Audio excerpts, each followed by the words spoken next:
Il-Kunsill Lokali ta' Birkirkara għaddej bil-manutenzjoni ta' triq Tommaso Dingli wara li l-pavimentar tal-madum li sar 3 snin ilu inqala minn postu minħabba li kien ta' kwalità inferjuri u ma felaħx għall-karozzi li għaddu mit-triq. Dan il-madum kien twaħħal ftit qabel l-aħħar elezzjoni ġenerali, fi żmien li l-Kunsill Lokali kien immexxi minn Michael Fenekadami u kien inawgurat mill-ex Prim Ministru Lawrence Gonzi. Is-Sindku preżenti ta' Birkirkara, Joanne de Bonogrek, tkellmet dwar dak illi sabet ma' wiċċa.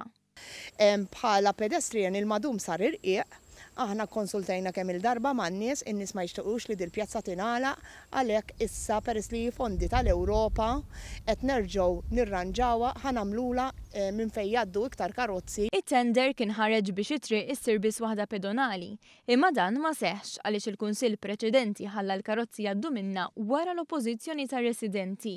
Biex proġett li sewa iktar minn 400,000 euro beda jinqala ftit ftit. Biex il-pjazza ma tibqax perikoluża, issa il-Kunsill Lokali kellu jwaħħal madum eħxen u iktar b'saħħtu. Dan fl-istess ħin li jagħmel it-triq fuq l-istess pjan oriġinali, għaliex inkella jitlef fondi tal-Unjoni Ewropea.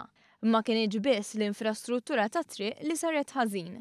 Il-pjazza għandha il-botot solar dawn ukoll bi problema ma jixelux in-nies hekk jinsabu fid-dlam, ħanipprovaw għalmenu meta ma jieħdu s-solar nippruvaw naqilbuhom mal-Malta biex illum qed jitranġaw l-iżbalji ta' żmien Fenekadami, il-Kunsill Lokali qed ikollu joħroġ eluf kbar ta' euro. U dan f'ċirkostanzi fejn it-tmexxija ta' wara Fenekadami kellha diġà tiffaċċja l-isfida ta' mijiet ta' eluf kbar ta' euro.